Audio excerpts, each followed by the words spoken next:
Now let's go to the guy who's not a safe pick, Mike Green, which is ironic because he plays at school where everything is green. Marshall University, the last 2 years. Before that, started off his college career over in Virginia. 6'4", 248 pounds, 21 years old, from Newport News, Virginia, which is right outside of that Virginia Beach area there by Portsmouth and all.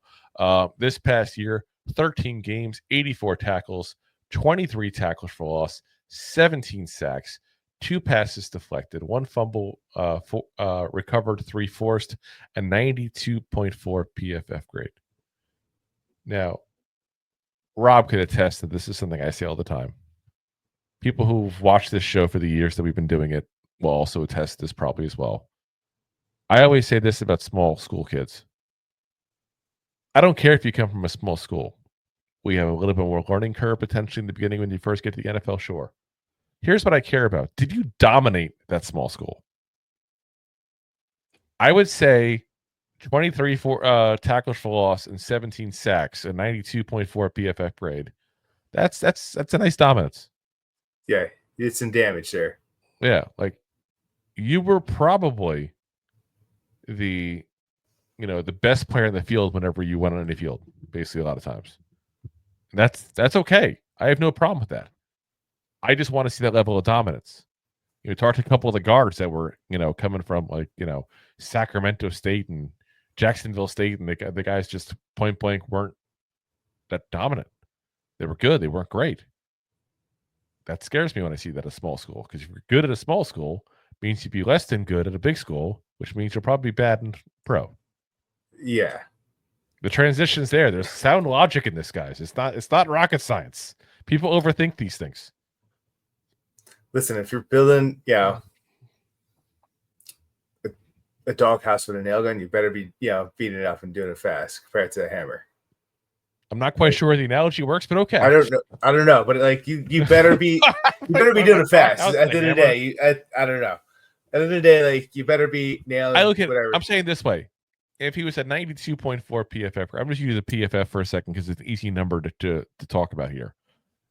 At Marshall, that means what, he have been like an 88 to 85 at SEC Big Ten kind of school. That's you can sit there and say I could still see him being very good and a good player you want to draft if he was at one of those big schools facing tougher competition. So I'm okay with all this. First team All-American, Sun Belt Player of the Year. He also went to the Senior Bowl, which is one thing I like to see with these small school kids too as well, and played very good. And some people even call them dominant. This is something I like seeing. Remember Quinyon Mitchell last year at Toledo dominated at the Senior Bowl, and that's what kind of popped him up on the map there to put him in as a first-round pick. I'm not so sure Mike Green's a first-round pick.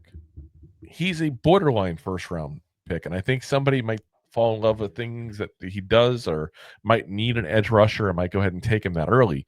But at the least, he's a second-round pick, which coming out of Marshall, that's an accomplishment.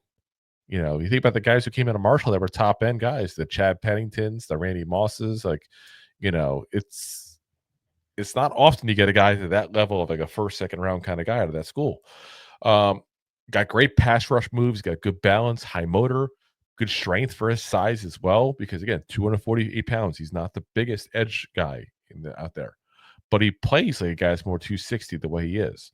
Then you look at some of the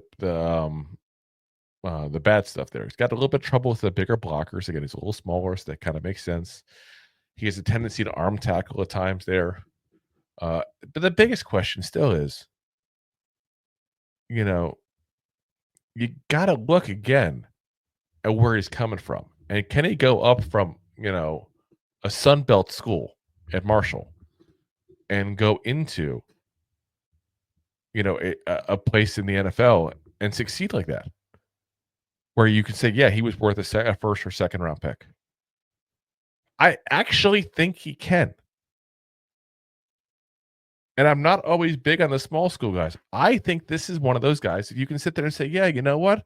Somebody dropped the ball and should have recruited this guy to one of the bigger schools. And when I mean somebody, I mean several people. A lot of people. I just feel like this is a guy that he's got that potential. But you got to go almost put him automatically because of where he comes from, a smaller school, in that boom or bust category. He's going to be probably a decent player in the NFL, but because he's coming from that smaller of a school, he's got to prove himself. So going to have to, and there's that potential that he can't hack it with the higher levels. So, we'll have to see what happens there with him, but I'm intrigued by him. I'm definitely intrigued by him. So we'll see what happens there. If you like that clip, then you will love the full episodes too. Find us on your favorite podcast app and look for us on all your favorite social media platforms. Thanks so much. Please, I'm begging you. Please subscribe.